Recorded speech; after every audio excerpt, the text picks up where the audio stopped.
প্ৰবঞ্চনাৰ brand ambassador নিজৰ জন্মদিনটোও প্ৰবঞ্চনা দিৱস হিচাপে পাতিব পাৰে। অসমৰ মুখ্যমন্ত্ৰীগৰাকীয়ে এতিয়া পলা পকিবলৈ আৰম্ভ কৰিছে। তেখেত ৰিণিকী ভূঞা শৰ্মাৰ পতি হিচাপে তেখেতৰ গিৰিয়েক হিচাপে তেখেতে গোটেই বক্তব্যখিনি আগবঢ়াই গৈছে। মানসিক ভাৰসাম্য হেৰুৱা এগৰাকী ব্যক্তিয়ে মানসিক চিকিৎসকৰ পৰামৰ্শ লোৱা প্ৰয়োজন আছে। আমাৰ এতিয়া অসমত গোপীনাথ বৰদলৈ অসমত থকা বাংলাদেশী আৰু মৌলবাদীৰ বিৰুদ্ধে অপাৰেশ্যন কৰি দেখুৱাওক। 6 বছৰীয়া অসম আন্দোলন আৰু 855গৰাকী শ্বহীদৰ তেজৰ বিনিময়ত স্বাক্ষৰিত হৈছিলে অসম চুক্তি। আৰু অসম চুক্তি ইতিমধ্যে 39টা বছৰ সম্পূৰ্ণ কৰিছে আৰু 40 নম্বৰ বছৰত ভৰি দিছে। আৰু এই মুহূৰ্তলৈকে অসম চুক্তি ৰূপায়ণৰ এটা নিৰ্দিষ্ট বিভাগ থকাৰ পিছতো আৰু বিভিন্ন সময়ত বিভিন্ন চৰকাৰ আহিছে, বিভিন্ন প্ৰতিশ্ৰুতি দিছে বা বিভিন্ন ধৰণৰ কথা কৈছে, অসম চুক্তিত আখৰে আখৰে পালন কৰাৰ কথা কৈছে। আৰু কিন্তু কাৰ্যত দেখিবলৈ পোৱা গৈছে যে অসম চুক্তিক আচলতে বিভিন্ন প্ৰকাৰে বিভিন্নজনে বিভিন্ন চৰকাৰে আচলতে ইয়াক ভেঙুচালি কৰাহে দেখিবলৈ পোৱা গৈছে। শেহতীয়াকৈ বিজেপি চৰকাৰে কাৰ জৰিয়তে বিদেশী নাগৰিকক নাগৰিকত্ব দিয়াক লৈ পেলাই যি আচলতে অসম চুক্তিৰ প্ৰাণস্বৰূপ যি 5 নম্বৰ দফা আছিলে বিদেশী নাগৰিক চিনাক্তকৰণ আৰু বহিষ্কাৰকৰণ, তাক যেন তেওঁলোকে এক প্ৰকাৰ বাতিলহে কৰিলে। ইয়াৰ উপৰিও অসম আন্দোলনৰ জৰিয়তে অসম চুক্তিত যি খিলঞ্জীসকলৰ ভূমিৰ অধিকাৰ, ৰাজনৈতিক অধিকাৰ বা যি সাংবিধানিক ৰক্ষা কৱচ, এই সমগ্ৰ বিষয়বোৰ যেন আচলতে ক'ৰবাত নহয় ক'ৰবাত আজি ৰৈ গৈছে। আজি এই মুহূৰ্তত আমি আহি উপস্থিত হৈছোঁ সদৌ অসম ছাত্ৰ সন্থাৰ গুৱাহাটীস্থিত মুখ্য কাৰ্যালয়ত শ্বহীদ ভৱনত। আৰু ইয়াতে আমি যি বিষয়ববীয়াসকল আছে, সদৌ অসম ছাত্ৰ সন্থাৰ মুখ্য উপদেষ্টা, সভাপতি, সাধাৰণ সম্পাদকে আদি কৰি যিসকল শীৰ্ষ নেতৃত্ব আছে, সেইসকলৰ সৈতে আমি কথা পাতিবলৈ যত্ন কৰিম বা তেওঁলোকে এই সময়ত এই প্ৰাকখনত যি 40 বছৰৰ যে এই প্ৰাকখনত এই মুহূৰ্তত তেওঁলোকে কি কয় বা তেওঁলোকৰ এই মুহূৰ্তত মনোভাৱ কি, কিয়নো ইতিমধ্যে অসমতো কাৰ জৰিয়তে প্ৰথমগৰাকী বিদেশী নাগৰিকে নাগৰিকত্ব লাভ কৰিছে। গতিকে আমি এই মুহূৰ্তত আছুৰ কাৰ্যালয়ত আহিছোঁ আৰু তেওঁলোকৰ প্ৰতিক্ৰিয়া ল'বলৈ চেষ্টা কৰিম। 14 আগষ্ট তাৰিখে অসম চুক্তিয়ে 39 বছৰ গৰুকি 40 বছৰত ভৰি দিলে। আজিৰ দিনটোত অসমৰ সংবাদ মাধ্যমত বাতৰি পৰিৱেশন কৰিবলগীয়া হৈছে যে অসমত 1971 চনৰ পিছত অহা অবৈধ বিদেশীয়ে কাৰ জৰিয়তে নাগৰিকত্ব লাভ কৰিলে। ইয়াতকৈ দুৰ্ভাগ্যজনক কথা জাতিটোৰ কাৰণে একো হ'ব নোৱাৰে। আৰু আটাইতকৈ ডাঙৰ কথাটো হৈছে আজিৰ দিনটোত অসম চুক্তিয়ে 40 বছৰ গৰকাৰ সময়ত অসমত যেতিয়া অবৈধ বিদেশীয়ে নাগৰিকত্ব লাভ কৰিছে, হিমন্ত বিশ্ব শৰ্মা, সৰ্বানন্দ সোণোৱাল, অমিত শ্বাহ, নৰেন্দ্ৰ মোদী, এই 4গৰাকী ব্যক্তিয়ে মিলি অসম আন্দোলনৰ 860গৰাকী শ্বহীদক পুনৰ এবাৰ হত্যা কৰিছে আৰু কা আন্দোলনৰ 5গৰাকী শ্বহীদৰ ত্যাগক চূড়ান্তভাৱে অপমান কৰিছে।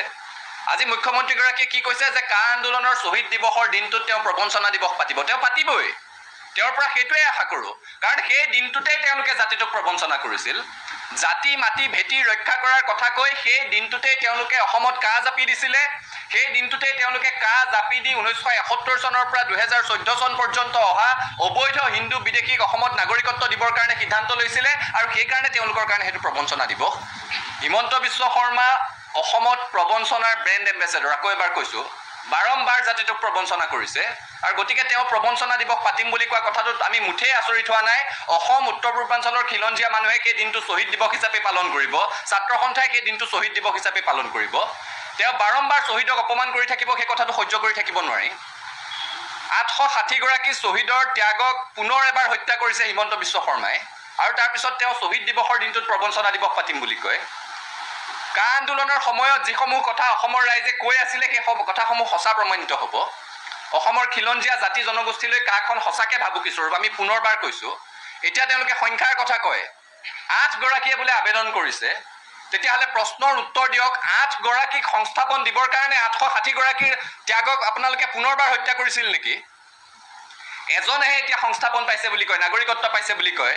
এজনক নাগৰিকত্ব দিবৰ কাৰণে 5জন নিৰীহক গুলীয়াই হত্যা কৰিলে আৰু কোনে গুলী কৰিলে সেই কথাটো আজিলৈকে তদন্ত কৰিবলৈ সাহস নহ'ল কিয়? বাৰে বাৰে শ্বহীদক অপমান কৰি থাকে। এই কথাটো কোনো কাৰণত সহ্য কৰিব নোৱাৰি। হিমন্ত বিশ্ব শৰ্মাই যিটো কথা কৈছে অত্যন্ত নিন্দা, অত্যন্ত গৰিহণাৰ যোগ্য আৰু ধিক্কাৰজনক কথা কৈছে। শ্বহীদৰ দিৱসৰ দিনটোত তেওঁ প্ৰবঞ্চনা দিৱস পাতিম বুলি কৈছে। যিকেইগৰাকী শ্বহীদক তেওঁলোকৰ ইচাৰাত হত্যা কৰা হৈছিলে, তেওঁ প্ৰবঞ্চনা দিৱস পাতাটোত আমি পুনৰ কৈছোঁ আচৰিত হোৱা নাই। তেওঁ আৰু বহুত দিনত প্ৰবঞ্চনা দিৱস পাতিব পাৰে।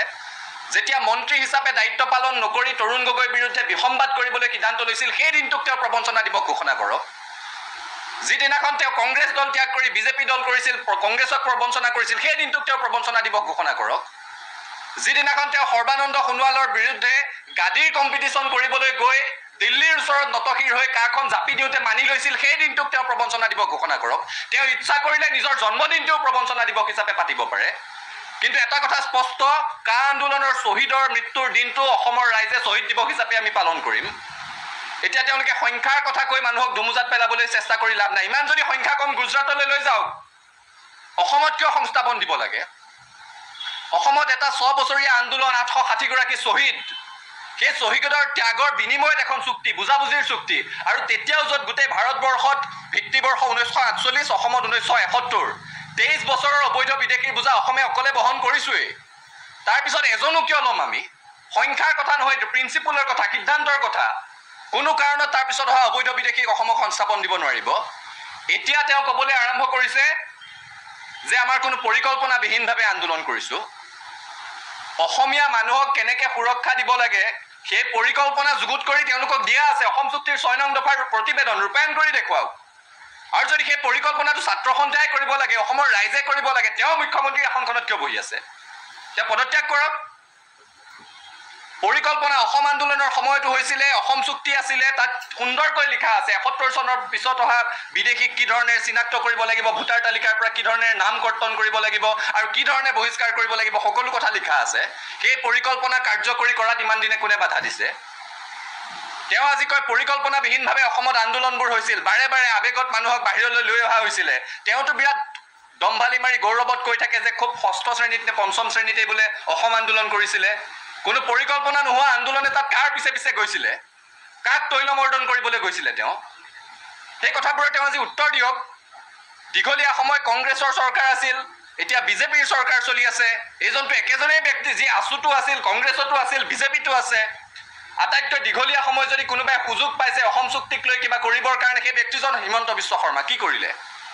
অসম চুক্তি ৰূপায়ণৰ মন্ত্ৰী আছিলে। সীমান্ত চিল কৰিবৰ কাৰণে কি কৰিলে? বিদেশী চিনাক্তকৰণৰ কাৰণে কি কৰিলে? অসম চুক্তিৰ 6 নং দফা ৰূপায়ণৰ কাৰণে কি কৰিলে? এতিয়া কয় যে কোনোবা জিলা হেনো বাংলাদেশ যেন লগা হৈছে তেওঁৰ। জনগাঁথনিৰ পৰিৱৰ্তন হৈ গৈছে। অসমৰ মানুহেতো অসম আন্দোলনৰ সময়তে কৈছোঁ জনগাঁথনিৰ পৰিৱৰ্তন হৈছে। তেওঁ অসম চুক্তি ৰূপায়ণ মন্ত্ৰী আছিল, একো নকৰিলে। জনসংখ্যাৰ বৃদ্ধিৰ কথা কয়, জনবিস্ফোৰণৰ কথা কয়। দীঘলীয়া সময়তো স্বাস্থ্যমন্ত্ৰী আছিলে। জনসংখ্যা নিয়ন্ত্ৰণৰ কাৰণে কি আঁচনি ল'লে, কি ব্যৱস্থা গ্ৰহণ কৰিলে? ৰাজহুৱা কৰিব লাগে সেই কথাবোৰো। কেৱল টুলুঙা কথা কৈ কোনো সমস্যাৰ সমাধান আনিব নোৱাৰে। আৰু পুনৰবাৰ তেওঁক ধিক্কাৰ দিছোঁ শ্বহীদ দিৱসৰ দিনটো প্ৰবঞ্চনা দিৱস পাতিম বুলি কোৱাৰ কাৰণে। প্ৰবঞ্চকে প্ৰবঞ্চনা দিৱস পাতক, আমাৰ ক'বলগীয়া নাই, তেওঁ প্ৰবঞ্চনাৰ ব্ৰেণ্ড এম্বেচাডৰ। কিন্তু অসমৰ ৰাইজে, উত্তৰ পূৰ্বাঞ্চলৰ ৰাইজে শ্বহীদক শ্বহীদ হিচাপে মনত ৰাখিব। আছুৱে অসমৰ ৰাইজে শ্বহীদ দিৱসটো শ্বহীদৰ নামতেই পালন কৰিম, স্পষ্ট কথা। প্ৰথম কথা হৈছে যে অসমৰ মুখ্যমন্ত্ৰীগৰাকীয়ে আজি হাজো আৰু নৱগ্ৰহ দুটা ঠাইত যিখিনি বক্তব্য আগবঢ়াইছে, সেই বক্তব্যখিনিৰ জৰিয়তে আমি এটা কথা ভাবিবলৈ বাধ্য হৈছোঁ যে অসমৰ মুখ্যমন্ত্ৰীগৰাকীয়ে এতিয়া পলাপ বকিবলৈ আৰম্ভ কৰিছে। আৰু আজি তেওঁ যিটো কথা কৈছে যে নাগৰিকত্বৰ আইনৰ জৰিয়তে কেৱল এগৰাকীয়ে নাগৰিকত্ব লাভ কৰিলে এতিয়া আছুৱে অসমৰ ৰাইজৰ ওচৰত ক্ষমা খোজা উচিত। তেওঁ এই কথাটো স্বীকাৰ কৰি নলয় যে সেই সময়ত কা আন্দোলনটো ব্যাপক ৰূপত সমগ্ৰ অসমত জনগণে জঁপিয়াই পৰাৰ কাৰণে, জনমত সৃষ্টি হোৱাৰ কাৰণে কোনো লোকে কাৰ জৰিয়তে নাগৰিকত্ব আবেদন নকৰিলে। কাৰণ কোনেও নিজকে পৰিচয় দিব বিচৰা নাই যে তেখেতসকলে 71ৰ পাছত অসমলৈ আহিছিল। এই কথাটো কোনেও পৰিচয় দিব পৰা নাই। কাৰণ সেই সময়ৰ আন্দোলনৰ যিটো ভয়াৱহ ৰূপ, ব্যাপক ৰূপ, জনগণ যেনেকৈ জঁপিয়াই পৰিছিল, সেই কথা বতৰাৰ পৰা কোনেও নিজকে 71 চনৰ পাছত অহা বুলি নিজকে পৰিচয় দিব পৰা নাই। আৰু যিসকলে অবৈধভাৱে আহি অসমত আছে, সেইসকলে অবৈধভাৱে নিজৰ যিখিনি লাগতিয়াল যিখিনি নথি পত্ৰ সেইখিনি তেখেতসকলে উলিয়াই লৈছে। গতিকে ইয়াত যে বহু লাখ লাখ লোকে আবেদন নকৰিলে, তাৰ প্ৰভাৱ কিন্তু অসমত হোৱা সেই সময়ৰ কা আন্দোলনটো। আৰু তেখেতে 5 জন শ্বহীদ হোৱাৰ কথা কৈ থাকে। এই 5 গৰাকী কোনে শ্বহীদ কৰিলে, কোন পুলিচ বিষয়াই শ্বহীদ কৰিলে, সেই কথা বতৰাবিলাক চৰকাৰে জানে। তেখেতসকলক কিয় শাস্তি নিদিয়ে? অসমৰ জনগণেতো সেই 5 গৰাকীক গুলীয়াই হত্যা কৰা নাই, চৰকাৰে হত্যা কৰিলে। হিমন্ত বিশ্ব শৰ্মাৰ নেতৃত্বত হত্যা হ'ল। তেখেতসকলে যিসকলে হত্যা কৰিলে সেইসকলৰ ওপৰত ব্যৱস্থা কিয় গ্ৰহণ নকৰে? গতিকে এই 5 গৰাকীক হত্যা কৰিছে অসমৰ মুখ্যমন্ত্ৰীগৰাকীয়ে। আৰু আজি তেখেতে কৈ আছে যে এতিয়া আছুৱে ক্ষমা খোজা উচিত। আছুৱে শ্বহীদ দিৱস পাতিলে তেখেতে প্ৰবঞ্চনা দিৱস পাতিব। অসমৰ মানুহক আটাইতকৈ প্ৰবঞ্চনা কৰা, আটাইতকৈ প্ৰতাৰণা কৰা ব্যক্তিগৰাকী হৈছে এইগৰাকী অসমৰ বৰ্তমানৰ মুখ্যমন্ত্ৰীগৰাকী। আৰু এইগৰাকী প্ৰতাৰকে আচলতে প্ৰবঞ্চনা দিৱস পতাটো একো আচৰিত কথা নহয়। প্ৰতাৰকে প্ৰবঞ্চকেই প্ৰবঞ্চনা দিৱস পাতিব পাৰিব। ছাত্ৰ সন্থা, অসমৰ ৰাইজ, আমি খিলঞ্জীয়া মানুহে সদায় শ্বহীদসকলক স্মৰণ কৰি যিসকলে জাতিটোৰ কাৰণে শ্বহীদ হ'ল, জাতিটোৰ ভৱিষ্যতৰ কাৰণে শ্বহীদ হ'ল, সেইসকলক সোঁৱৰি আমি সেইটো দিনত 860গৰাকী লোকৰ নামত আমি শ্বহীদ দিৱসে আয়োজন কৰিম। আৰু যিগৰাকীয়ে অসমক বিভিন্ন দল বগাই, বিভিন্ন মানুহৰ নেগুৰত ধৰি তৈল্যমৰ্দন কৰি আজিলৈকে ৰাজনীতিত টিকি থাকিল, সেইগৰাকীয়ে অসমৰ মানুহক প্ৰতাৰণা কৰিছে। কাৰ জৰিয়তে অসমৰ মানুহক প্ৰতাৰণা কৰিছে? আৰু আজি শ্বহীদ দিৱসৰ দিনা প্ৰবঞ্চনা দিৱস পাতিম বুলি কৈ 860গৰাকী শ্বহীদক তেখেতে অৱমাননা কৰিলে। গতিকে এইগৰাকী প্ৰতাৰকে প্ৰবঞ্চকে নিশ্চিতভাৱে তেখেতে প্ৰতাৰণা আৰু প্ৰবঞ্চক দিৱস পতা উচিত।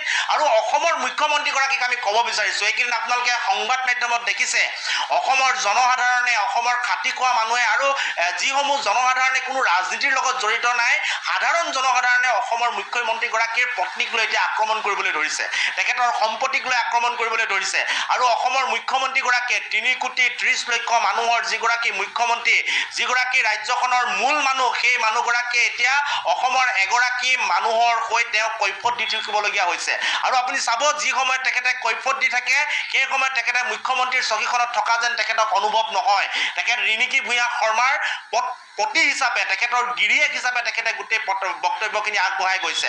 গতিকে মানুহে ইমানেই জোৰদাৰ তেখেতক আক্ৰমণ কৰিছে তেখেতৰ সম্পত্তিক লৈ, এতিয়া তেখেতে সেইবিলাকক লৈ শংকাত ভুগিছে, মানসিক ভাৰসাম্য হেৰুৱাইছে, যাৰ কাৰণে এনেকুৱা ধৰণৰ প্ৰলাপ বকি বিভিন্ন ধৰণৰ কথা বতৰা কৰিবলৈ গৈছে। এতিয়া তেখেতে ধৰ্মৰ নামত জেহাদ দেখে, অনুষ্ঠানৰ নামত জেহাদ দেখে, বানপানীৰ নামত জেহাদ দেখে। কেতিয়াবাতো অনুভৱ হয় ছাত্ৰ সন্থাৰ কিছুমান কাম কাজক জেহাদ ঘোষণা কৰি দিব নেকি এইগৰাকী ব্যক্তিয়ে। গতিকে বৰ্তমান অসমৰ জনসাধাৰণে তেওঁক যিদৰে আক্ৰমণ কৰিছে, এই আক্ৰমণবিলাকৰ জৰিয়তে তেখেতৰ মানসিক ভাৰসাম্য ঠিক হৈ থকা যেন অনুভৱ হোৱা নাই, যাৰ কাৰণে মুখ্যমন্ত্ৰীৰ চকীত বহি খুব আচলতে প্ৰলাপ বকিছে, খুব পাতলীয়া কথা ক'বলৈ আৰম্ভ কৰিছে। আৰু অসমৰ মুখ্যমন্ত্ৰী হিচাপে আমাৰ জনসাধাৰণৰ দায়িত্ব আছে। গতিকে তেখেতক আমি পৰামৰ্শ দিব বিচাৰিছোঁ, মানসিক ভাৰসাম্য হেৰুৱা এগৰাকী ব্যক্তিয়ে মানসিক চিকিৎসকৰ পৰামৰ্শ লোৱা প্ৰয়োজন আছে। গতিকে এনেকুৱা ধৰণৰ প্ৰলাপ বকি অসমৰ মুখ্যমন্ত্ৰীগৰাকীয়ে অসমৰ মানুহক লজ্জানত কৰাতকৈ তেখেতে মানসিক চিকিৎসকৰ পৰামৰ্শ লৈ অনাগত দিনত আগবাঢ়ি যাবলৈ আমি পৰামৰ্শ আগবঢ়াইছোঁ।